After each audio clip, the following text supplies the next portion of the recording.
In the previous videos, we have learned that every two-player zero-sum game has a Nash equilibrium. We have learned that Nash equilibria in such games can be efficiently computed, and we have also learned that while the Nash equilibria themselves are not necessarily unique, the resulting payoffs are. What I mean by this is the following. A two-player zero-sum game may have more than one Nash equilibrium, but all of the Nash equilibria result in exactly the same payment from player 2 to player 1. Now, let's try to apply part of what we learned to a very simple game that all of you will know. The game Rock, Paper, Scissors. There are two players, and both of them have three strategies: rock, paper, and scissors. Rock ties against rock, wins against scissors, and loses against paper. In this way, we can write down the payoff that player 1 receives for every outcome of the game. We now want to determine the value of this game and also find a Nash equilibrium. We have learned that we can write down an optimization problem for player 1 as follows. So the player would want to maximize the guaranteed payoff V, but has to find some mixed strategy that achieves this. Now, say the player chooses to play rock with probability x1 and paper with probability x2 and scissors with probability x3.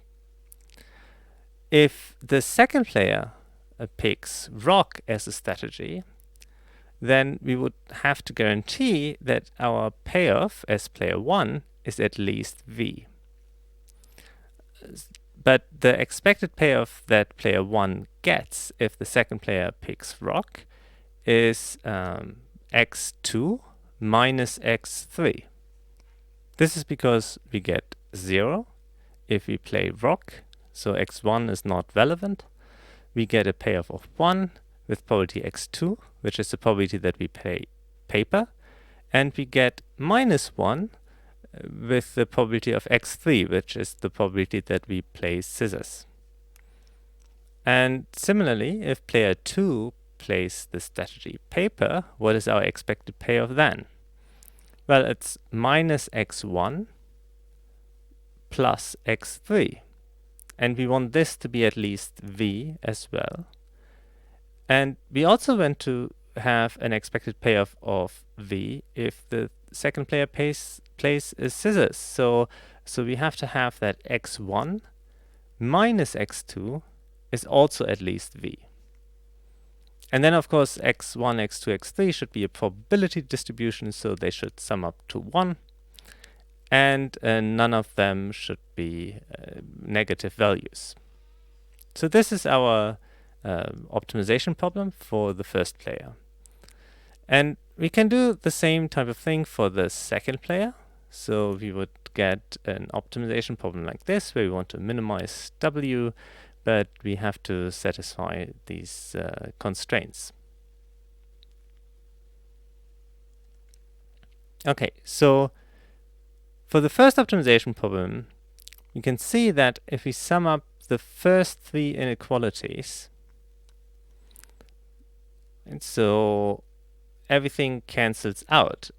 So x1 appears in the last one positively, and in the second one with a minus sign, so that just cancels.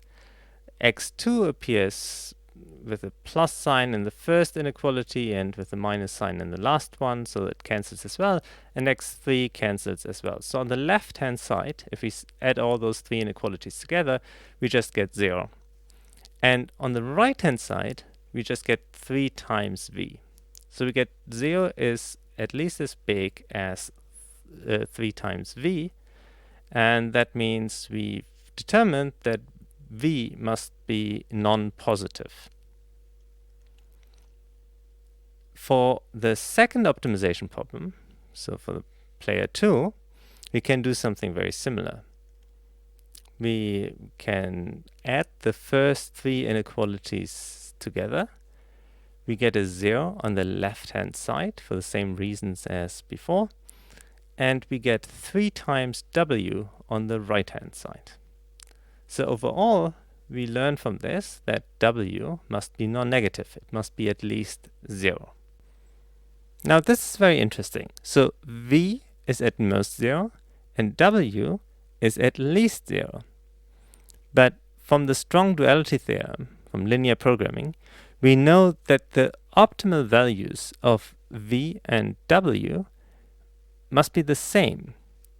And so if one has to be at least 0 and the other has to be at most 0, then we know that both of them actually have to be equal to 0. So the optimal values for v and w must be 0. And this already tells us what the value of the game is. So what the payoff of player 2 to player 1 is in any equilibrium of the game. It shouldn't be surprising that the value of the game is 0.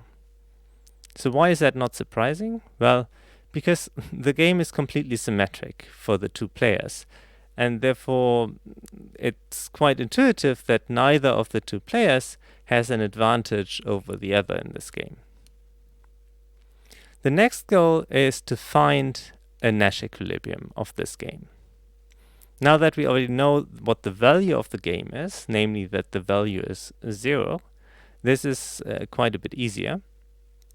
For player 1, we are simply looking for x1, x2, x3 that satisfies that x2 minus x3 is at least 0, minus x1 plus x3 is at least 0, x1 minus x2 is at least 0, x1 plus x2, x3 is equal to 1, and none of these x values are negative.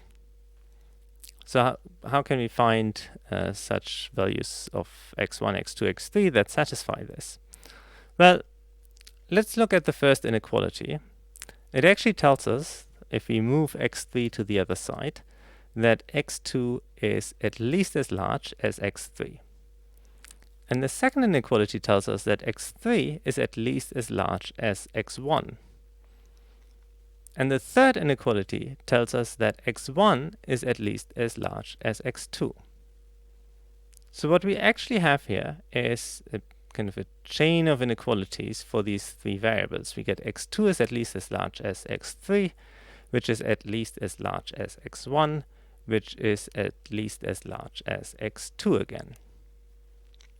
And so clearly, this can only be true because at the start of this chain of inequalities and at the end of the chain we have the same variable, if all of those inequalities are in fact equalities. So x2 is equal to x3, is equal to x1, and is equal to x2.